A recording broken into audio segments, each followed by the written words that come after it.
Hello વિદ્યાર્થી મિત્રો, સ્વાગત છે તમારું આજના ઓનલાઈન લેક્ચરમાં. તો આજે આપણે ઝૂલોજી સેમેસ્ટર 6નું જે પેપર 602 છે એનો યુનિટ નંબર 3 મેમલ્સમાં આજે આપણે રેટની એનાટોમીમાં એનું પાચન તંત્ર વિશે અભ્યાસ કરીશું.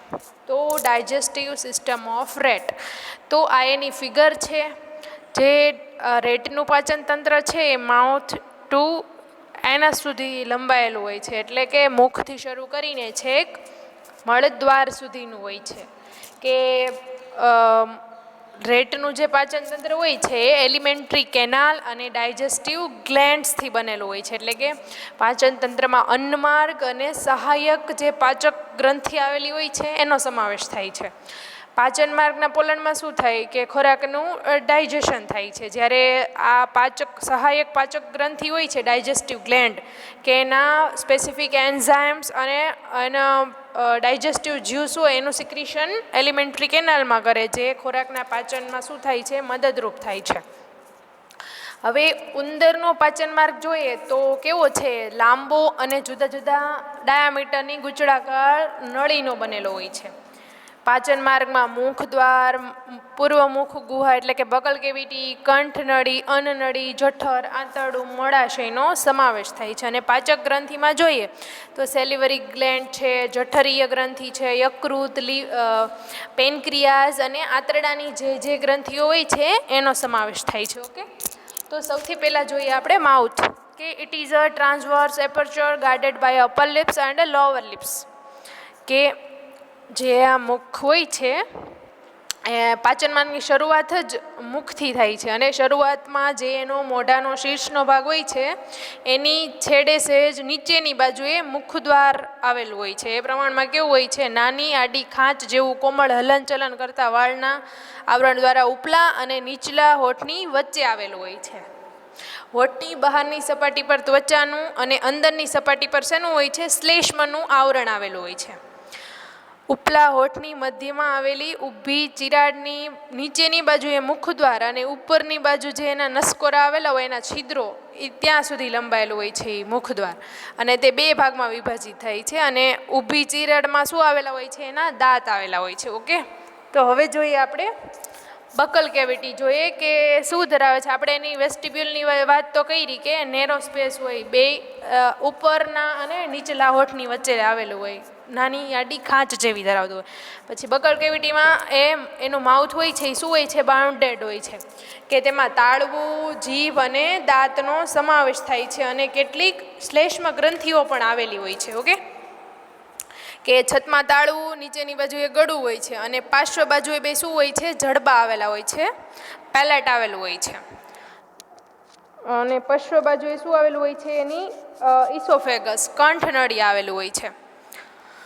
કે પેલેટ છે એ બે પ્રકારના હોય છે, એક હાર્ડ પેલેટ હોય છે અને સોફ્ટ પેલેટ હોય છે. કે જે હાર્ડ પેલેટ હોય છે, અહીંયા તમને ફિગરમાં બતાવ્યું છે હાર્ડ પેલેટ અને સોફ્ટ પેલેટ. કે હાર્ડ પેલેટમાં હાડકાઓ એટલે કે બોન્સ આવેલા હોય છે, જ્યારે સોફ્ટ પેલેટમાં બોન્સની ગેરહાજરી હોય છે. ઓકે, હવે જોઈએ એની જીભની વાત કરીએ તો તાળવા જે સોફ્ટ પેલેટ છે એની નીચે માસલ કહેવાય ને, નાજુક, અને તાળવાના પાછળના ભાગમાં નાજુક અને માસલ જીભ આવેલી હોય છે. એના લીધે એ સોફ્ટ પેલેટ હોય છે કેવું હોય છે, કોમળ હોય છે. અને એ તાળવામાં નાની નાની કેટલી બધી શ્લેષ્મ કોથળીઓ આવેલી હોય છે. દાંત અને જીભ પણ હોય છે. ઓકે, જો હવે ઉંદરમાં આપણે દાંતની વાત કરીએ તો દાંત કેવા હોય છે, એક તો થિકોડોન્ટ પ્રકારના પણ હોય છે, હિટ્રોડોન્ટ હોય છે, અને ડાયફાયોડોન્ટ હોય છે. આપણે ડેન્ટિશન મેમલ્સમાં જોઈ ગયા કે થિકોડોન્ટ એટલે કેવા દાંત, એમ કે એ દાંત હોય છે એ અંદર સુધી જડબામાં સિમેન્ટ દ્રવ્યથી અને આમ અંદર સુધી કેવા હોય છે, જોડાયેલા હોય છે.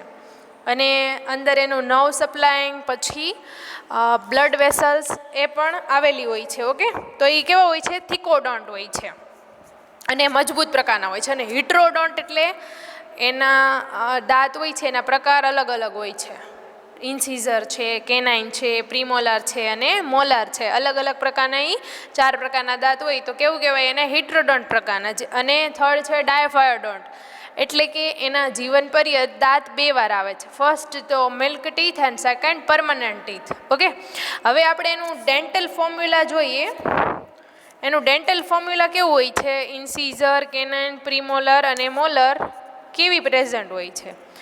ઇન્સીઝર હોય છે એક પ્રેઝન્ટ હોય છે. એમ ગણીએ એટલે ટોટલ ઇન્સીઝર વોલ માઉથમાં કેટલી હોય છે? 4 હોય છે. અને કેનાઇન 0 હોય છે. યાદ રાખજો, ઉંદરમાં કેનાઇન પ્રેઝન્ટ હોતી નથી, જ્યારે પ્રીમોલર પણ એબસન્ટ હોય છે. પછી મોલર કેટલી હોય છે? 3. એટલે ટોટલ ગણીએ એટલે 3, 3, 6, 6, 2, 12, 12 ને 4, 60. ટોટલ એનું ડેન્ટલ ફોર્મ્યુલા એના દાંત છે એ કેટલા થયા છે? 16. ઓકે, હવે જોઈએ કંઠનળી, pharynx. It is a short and a conical chamber, કે ટૂંકી અને શંકુ આકારની હોય છે. એને શું કહેવાય છે? કંઠનળી કહેવાય છે. અને એ 2 પ્રકારની હોય છે. એક નેઝોફેરિંગ્સ હોય છે અને એરોફેરિંગ્સ હોય છે. કંઠનળીના ઉપરનો ભાગ હોય છે એને શું કહેવાય છે? નેઝોફેરિંગ્સ. અને નીચેનો જે ભાગ હોય છે એને એરોફેરિંગ્સ. એમ 2 ભાગની બનેલી હોય. જે નેઝોફેરિંગ્સ હોય એ ઉપરનો પાર્ટ છે અને એરોફેરિંગ્સ છે એ કેવો છે? લોઅર પાર્ટ્સ છે. હવે એ અને છેડેથી ઉપરના છેડેથી પાછળનો છેડો હોય એ ક્યાં ખુલે છે? અન્નનળીમાં. જ્યારે નીચેનો હોય એ કેમાં? સ્વર પેટીમાં ખુલે છે. સ્વર પેટીમાંના છિદ્રને શું કહેવાય? આપણે ટ્રેકિયામાં સીધું જાય એટલે એને શ્વાસ દ્વાર પણ કહેવામાં આવે છે. શ્વાસ દ્વારની ઉપરની સપાટી હોય છે એની ઉપર પણ જેવું કાસ્થીનું ઘાટી ઢાંકણ આવેલું હોય, એપિગ્લોટિસ અથવા ગ્લોટિસ એને કહેવામાં આવે છે. ખોરાક ગ્રહણની ક્રિયા વખતે એ ઢાંકણ શું થાય છે? શ્વાસદ્વારને બંધ રાખે છે, એટલે કે શ્વાસદ્વારમાં કંઈ પણ ખોરાકના કણો જતા નથી. તેમાં ખોરાક પ્રવેશ તો શું કરે છે? અટકાવે છે. અને કંઠનળીની દિવાલમાં આવેલા સ્નાયુઓ હોય છે શું કરે છે? ખોરાક ગળવાની ક્રિયાને ઉત્તેજે અને ક્યાં પહોંચાડે છે? અન્નનળીમાં. ઓકે, તો જોઈએ આપણે ઇસોફેગસ. ક્યાં છે ઇસોફેગસ? ઓકે, આ નેરો અને લાંબી સાંકડી સીધી નળી છે એને શું કહેવાય છે? ઇસોફેગસ કહેવાય છે. આ છે ઇસોફેગસ. હવે ઇસોફેગસમાં જોઈએ કે અન્નનળી શ્વાસ નળીની પૃષ્ઠ સપાટીએથી ગરદનમાં પસાર થાય અને શેમાં ખુલે છે? ઉરસ ગુહામાં. ઉરસ ગુહામાંથી દાખલ થઈ અને સ્ટમકમાં ખુલે છે. ઓકે, જઠરની વચ્ચે ખુલે છે. અને અન્નનળીના દિવાલમાં આવેલા સુવિકસિત બધા મસલ્સ હોય એ શું કરે છે? ખોરાકને આગળ ધકેલવામાં મદદ કરે છે. અને એનો જે નિકટવર્તી ભાગ હોય છે એ બધા રેખિત સ્નાયુઓનો બનેલો હોય છે અને જે દૂરનો ભાગ હોય છે એ અરેખિત સ્નાયુઓનો બનેલો હોય છે. એટલે જે કોન્ટ્રેક્શન થાય છે ખોરાકને આગળ ધકેલવામાં શું થાય છે? મદદ થાય છે. અને એની અંદર નાની નાની ગળીઓ પણ આવેલી હોય છે જે શું કરે છે? તેનું બંધ રાખવા માટે મદદ કરે છે. અને શ્વસન દરમિયાન તેમાં દાખલ થતી હવાને પણ અટકાવે છે. કેમાં હવાને અટકાવે છે દાખલ થતી? અન્નનળીમાં. ઓકે, હવે જોઈએ આપણું જઠર, સ્ટમક. તો એ કેવું હોય છે? લાર્જ અને સેક, એટલે કે કોથળી આકારનું, પહોળું અને વળાંકવાળી કોથળી જેવું હોય છે. તે 3 ટાઈપના હોય: કાર્ડિયાક, ફંડિક અને પાયલોરિક. સૌથી પહેલો જે પાર્ટ હોય છે એને શું કહેવાય છે? Cardiac stomach. પછી ફંડિક ને લાસ્ટ હોય છે એને પાયલોરિક કહેવાય છે. ઉદરગૃહના અગ્રભાગમાં ડાબી બાજુએ કેવું હોય છે? ત્રાંસું ગોઠવાયેલું હોય છે. અને જઠરનો જે ભાગ શેમાં હોય છે?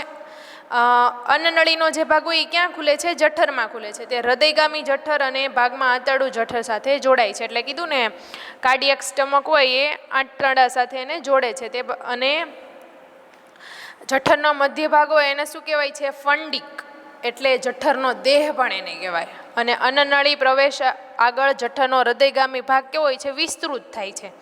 કાર્ડિયાક સ્ટમકનો જે ભાગ હોય છે કેવો હોય છે? પોળો હોય છે.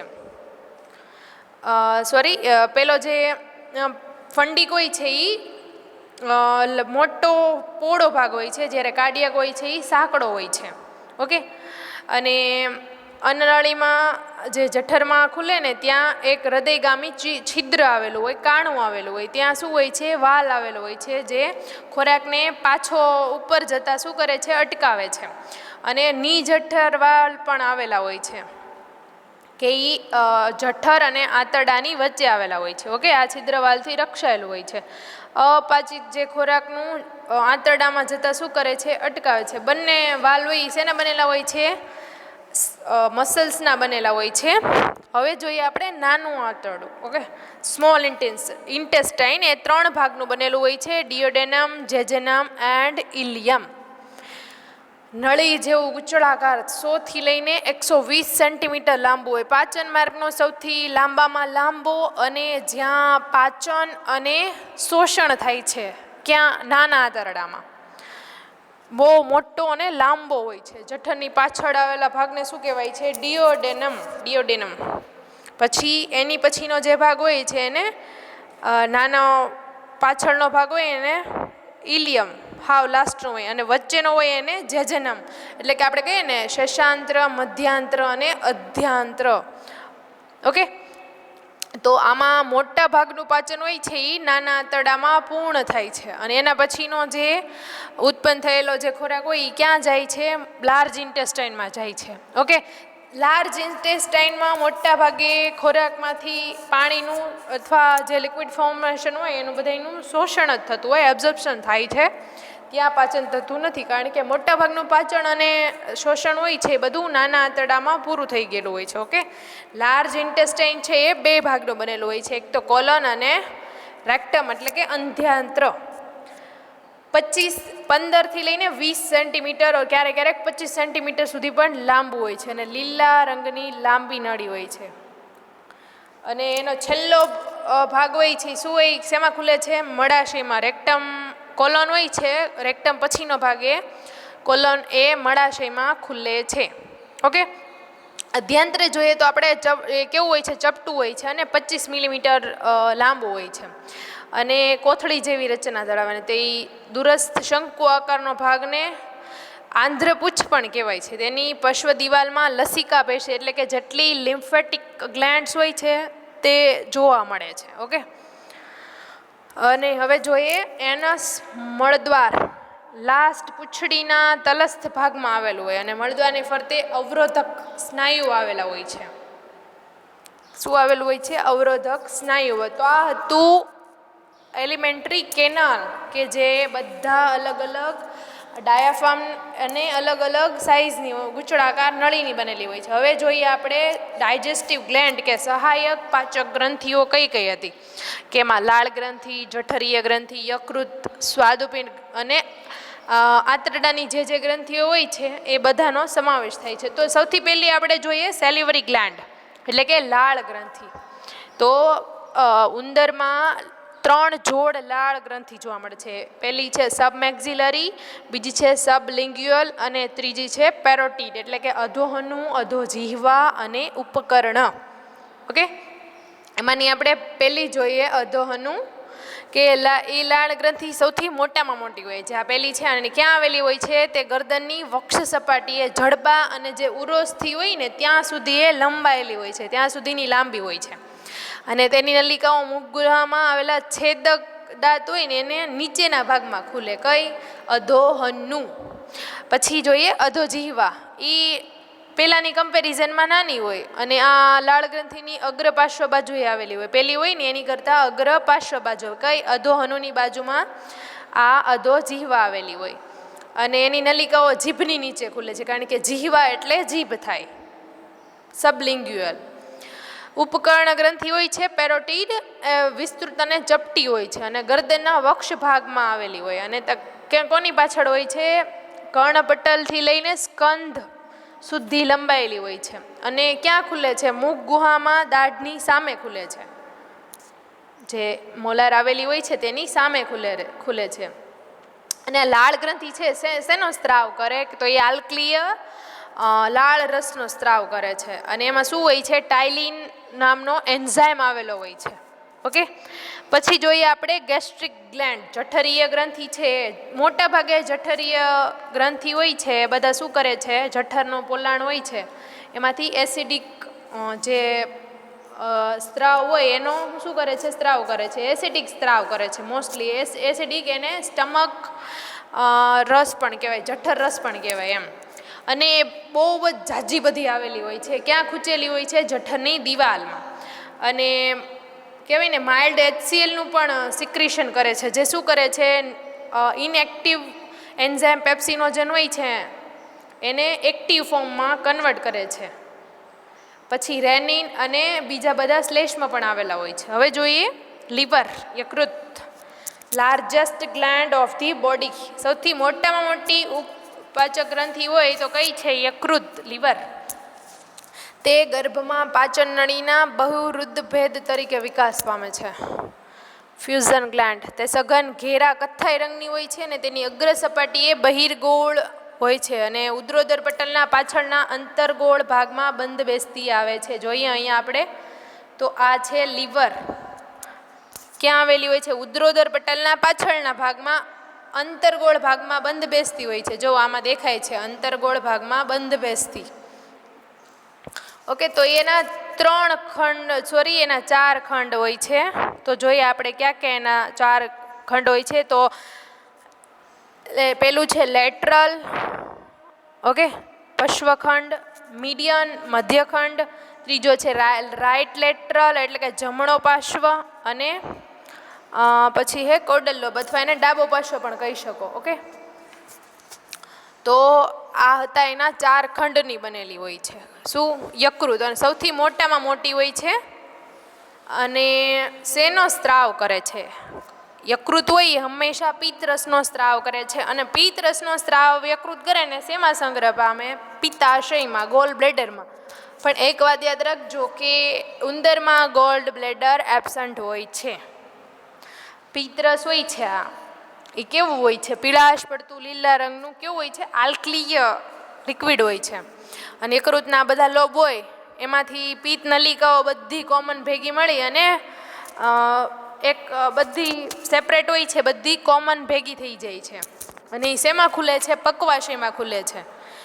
ઓકે, અને આ પિત્તરસ પક્વાશયમાં નાખે અને પછી આગળ ડાયજેશનમાં મદદરૂપ થાય છે. હવે જોઈએ લાસ્ટ છે, લાસ્ટ તો નહીં બટ 4th નંબરનું છે પેનક્રિયાસ, સ્વાદુપિંડ. કે જે સ્વાદુપિંડ છે એ પક્વાશય અને જઠર, પક્વાશય અને જઠર છે એની વચ્ચે આવેલો. ડિએડેનમ છે અને જઠર છે એની વચ્ચે આ છે પેનક્રિયાઝ. શું છે પેનક્રિયાઝ? એટલે સ્વાદુપિંડ. સ્વાદુપિંડ શેનું બનેલું હોય? સંયોજક પેશી અને નાની નાની ખંડિકાઓનું બનેલું હોય છે. અને ઉપર ઘનાકાર સ્ત્રાવી કોષો આવેલા હોય છે જે સ્ત્રાવ કરે છે સ્વાદુ રસનો. અને એની અંદર આમ આપણે નોર્મલી જોઈએ તો સ્વાદુપિંડ કેવી છે? એક્ઝોક્રાઇન ગ્લેન્ડ પણ છે અને એન્ડોક્રાઇન ગ્લેન્ડ પણ છે. એટલે એન્ઝાઇમનું પણ સિક્રિશન કરે અને હોર્મોન્સનું પણ સિક્રિશન કરે. કે એની અંદર લેંગર હાન્સના આખા કોષપુંજો આવેલા હોય છે જે ઇન્સ્યુલિન અને ગ્લુકાગોન હોર્મોન્સનો સ્ત્રાવ કરે છે. કે અને એન્ઝાઇમ જોઈએ તો એમાઇલેઝ છે, ન્યુક્લિયેઝ છે, લાઇપેઝ છે, ન્યુક્લિયોટાઇડેઝ છે, પછી ઇનએક્ટિવ ટ્રિપ્સિનોજન છે, કાયમોટ્રિપ્સિનોજન, એ બધા એન્ઝાઇમ ક્યાં એની અંદર આવેલા હોય છે? સ્ત્રાવમાં આવેલા હોય છે. ઓકે, કે પછી લસિકા વાહિની અને રુધિર વાહિની પણ આવેલી હોય છે એની ફરતે. એટલે લિમ્ફેટિક સિસ્ટમ પણ એની અરાઉન્ડ ગોઠવાયેલી હોય છે.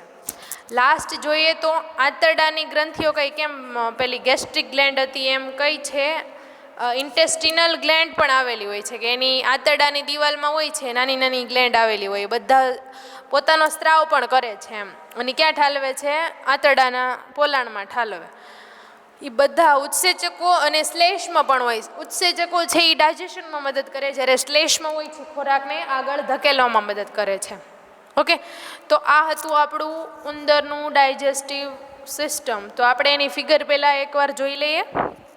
માઉથથી શરૂ કરીને એનસ સુધીનું હોય છે. માઉથથી શરૂ કરીને એનસ. તો આ હતું આપણું માઉથ. પછી એમાં ટીથ પણ આવેલા છે. જોઈએ કયા કયા? થિકોડોન્ટ, હિટ્રોડોન્ટ અને ડાયફાયોડોન્ટ. પછી આ સેલિવરી ગ્લેન્ડ છે, આ ઇસોફેગસ, હાર્ટ છે.